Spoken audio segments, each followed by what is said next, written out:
Foldable phones are the trend that some believe are the future of the industry, and Huawei is determined to stay on the cutting edge with the Mate Xs 2.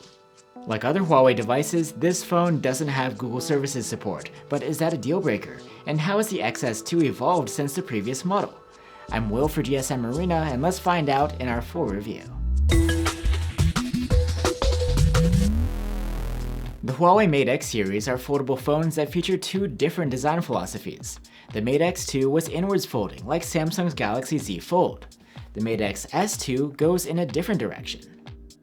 The simpler design would have a large inner screen inside of a protective clamshell.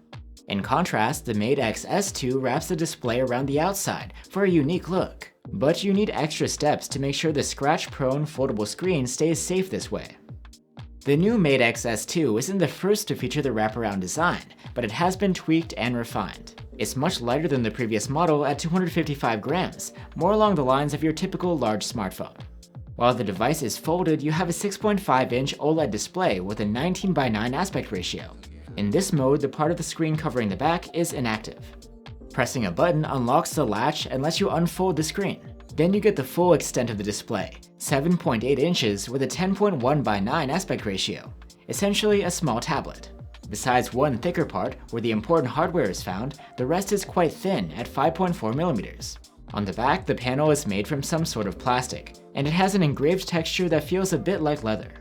The Mate XS2's double rotating falcon wing hinge is supposed to be stronger this time around. You don't have full freedom to unfold it at every possible angle, but those that stick feel really sturdy. Like I mentioned, the display is 7.8 inches, a little bit smaller than the 2020 model, but it has the same 2200 by 2480 resolution, and now you get a fast 120Hz refresh rate too.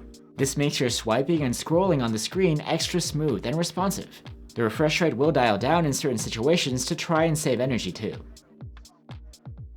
Where the screen folds over, it's pretty seamless. The tech has gotten a lot better over the years. There is a crease, but it's hard to feel and barely visible. You'd only see it when light hits it at a certain angle. Maximum brightness is also an upgrade over the previous Mate XS. With the screen unfolded, we achieved a little over 500 nits with a manual slider. There's also an auto brightness boost to over 700 nits, but it only works when the phone is folded. The display is sharp at 424 ppi, and of course contrasty since it's an OLED.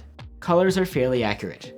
It's nice to have this extra screen space for your content, although black bars are something you'll have to live with when watching videos.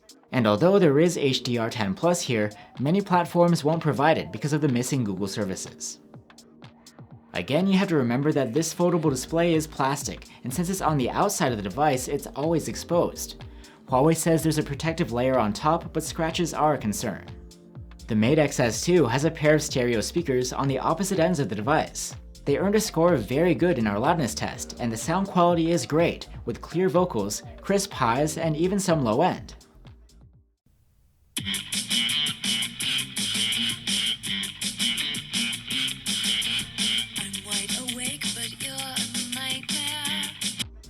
The Mate XS2 has a side-mounted fingerprint reader built into the power button.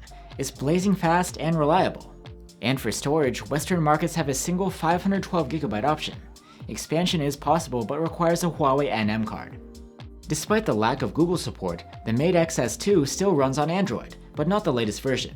The interface is EMUI 12 on top of Android 11. Just like Apple and Xiaomi, you get a separate control center and notification center. You can use the device in whichever orientation you want, and the home screen will adjust accordingly. Navigation is done with gestures by default, and you can make use of the extra screen real estate by opening apps into a split screen view. If you need even more space for multitasking, you can also open an app in a floating window, through a shortcut menu on the side, or the task switcher. One of the drawbacks of not having Google is that your app selection is limited. There is Huawei's app gallery, and it has grown quite a bit, and the search engine can also provide links to download apps from other reliable repositories on the internet. But in the end, many apps you may be used to just won't work here. For a cutting-edge smartphone, you might expect the latest chipset, but that's not quite the case here.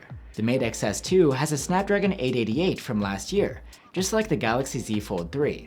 And unlike its Samsung competitor, it's limited to 4G connectivity. Benchmark scores are pretty good, but fall a bit short of your average 2021 flagship, for whatever reason.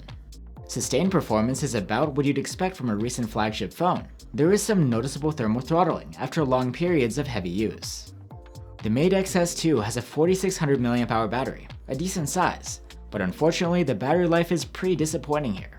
In our proprietary tests, the Xs2 earned some of the lowest scores we've seen in a long time, with an overall endurance rating of merely 54 hours with the screen folded, and a hard-to-believe 49 hours when unfolded. At least Huawei attempts to make up for that with fast charging. It's pretty speedy. The phone comes with a 66-watt adapter in the box, and with it we were able to charge from 0 to 85% in half an hour. There is no wireless charging here though, which some rival foldables do have. Huawei has reworked the camera setup for the Mate Xs2. The 50-megapixel main and 13-megapixel ultra-wide cameras are an upgrade over previous Huawei foldables. The 8-megapixel 3x telephoto is pretty much the same though. During the day, photos from the main camera are very good, sharp with plenty of detail and low noise. Dynamic range is wide, and while the color rendition isn't too punchy, it is true to life. Portraits are quite nice. The subject is sharp and detailed, and the separation from the background is very competent in most scenarios. You can also take portraits with a digital 2x or 3x zoom. Photos from the ultra-wide are among the sharpest we've seen in the class. Dynamic range is excellent, and while the colors don't match the main cams, the more saturated look is appealing. Another strong point of the ultra-wide is that it has autofocus, which means you can use it for close-ups. The telephoto cam's performance is good. For its 8-megapixel resolution, there is a lot of detail, and there's low noise and good contrast too. We did notice that the white balance was off from time to time though. In low light, photos from the main camera are great, with a pleasantly bright exposure, and there's a wide dynamic range with well-developed shadows and highlights. The detail level and colors are on point too. The ultra-wide's performance is quite respectable. These shots aren't as sharp as the daylight ones, but there's still plenty of detail. There's a bright exposure and the dynamic range is nicely wide. The Mate Xs2 does have a night mode, but it hardly makes a difference on either the main camera or the ultra-wide. In contrast, the telephoto gets significant benefits from the night mode. Somewhat confusingly, these shots come out at 12 megapixels as opposed to 8, but we found that in night mode you're far more likely to get a sharp and usable result. Overall, the quality isn't as high as the other two cameras, but still likable, with nice exposure and pretty good dynamic range. This year's Mate Xs has an actual front-facing cam with a 10.7 megapixel sensor. Selfies aren't very good though. The subject is consistently soft or out of focus looking. This camera is only intended to be used for video calls anyway, since you can capture some pretty impressive selfies with the main cam. Because the back of the device is a screen, you can activate a viewfinder and have a super versatile selfie camera setup. And as you'd expect, these come out great. The problem is you don't get any interface back there. You can snap the picture with the volume key, but if you want to adjust something or switch cameras, you have to turn the phone around and then back again, all the while being careful not to make any accidental presses. The Mate Xs2 can record video in up to 4K at 60 FPS with its main and ultra-wide cameras, and 4K at 30 FPS with the telephoto, and electronic stabilization is always on. 4K video from the main cam is decent, but not the best we've seen. The detail is lacking, and the contrasty look means you have underdeveloped shadows and highlights. The colors have a neutral rendition, nothing exciting. The ultra-wide cam provides warmer, more saturated colors, and the sharpness is okay for this sort of camera. The contrasty look and limited dynamic range are still there though. For some reason, video from the telephoto cam is at 4x zoom. Along with the lower resolution of the sensor, it means there's a lot of upscaling involved. The results are usable but far from impressive. The electronic stabilization is excellent on both the main and ultra-wide cameras, with smoothed out walking and pans and no focus hunting. In contrast, the zoom camera can be a bit wobbly and can focus hunt from time to time.